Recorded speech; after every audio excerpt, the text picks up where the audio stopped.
Welcome to Hood Champion Boxing and Sports.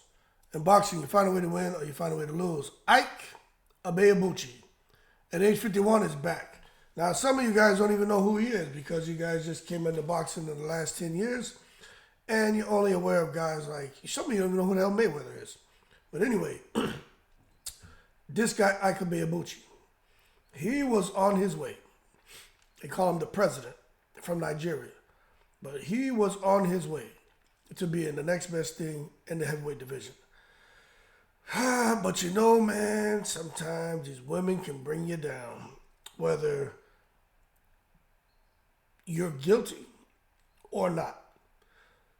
As much as it's necessary to have have women around you, how nice they can make you feel. Lord have mercy, man. Females can give your ass some problems. But anyway, he's returned to the ring after 25 years from his last fight.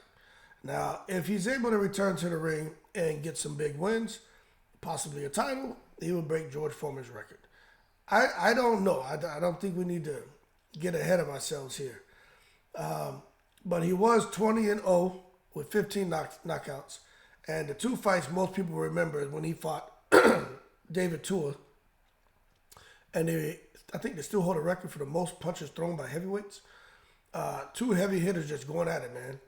And when he fought Chris Bird and damn near killed Chris Bird. If you guys ever seen Ike Ibeabuchi versus Chris Bird, just look at the highlights. Look at that knockout. Chris Bird ain't know what was going on. Talk about being knocked out and just not knowing where the hell you at. Chris Bird was messed up. But anyway, man,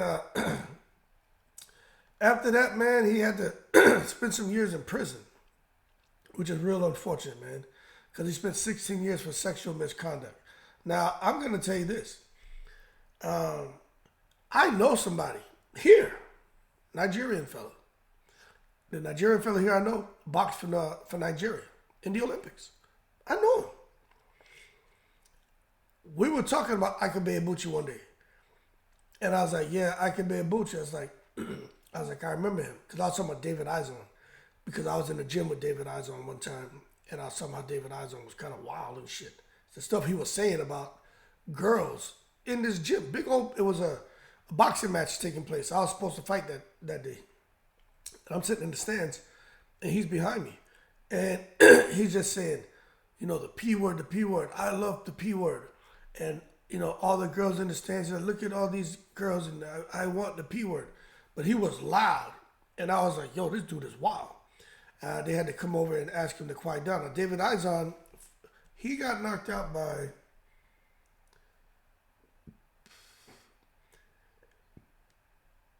I think it was that Russian fight. But anyway, David Izon made some noise as a boxer too. But his heavyweight run, it didn't last that long. But anyway, Ike Ibeabuchi went to jail for sexual misconduct. Then he went back to jail in 2003 for a parole violation. But for him to come back now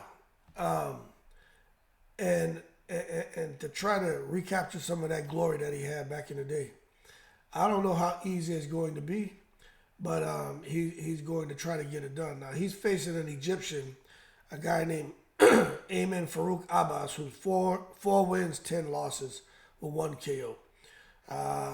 Who spent most of his career fighting in Egypt. Now, I'm going to tell you right now, it's supposed to be a 6-round fight. I get a shit 1 round. Ike Ibeabuchi at 51 should knock him out. But if he can get some momentum going, you just never know. Because when you look at the heavyweights right now, they got some scrappers there. But shit, there may be an interest there. If he can string up like 7 or 8 big wins, big knockouts. Of course, the opposition is going to be coming to question, like, who's he really fighting? But I think it's just like watching Mike Tyson and Jake Paul. There are still people there who feel like Mike Tyson still has enough left that he possessed when he was younger to clip a young Jake Paul. And there are people who are going to think Ike Ibeabuchi, especially if he comes out and he's able to display that, still has enough left to come out and clip some of these current heavyweights the same way he was able to clip Chris Bird. I don't know. 51, kind of up there. But anyway, Let's see what happens. Keep cool. He's gonna be fighting here in December, and we'll see how it goes in the breeze.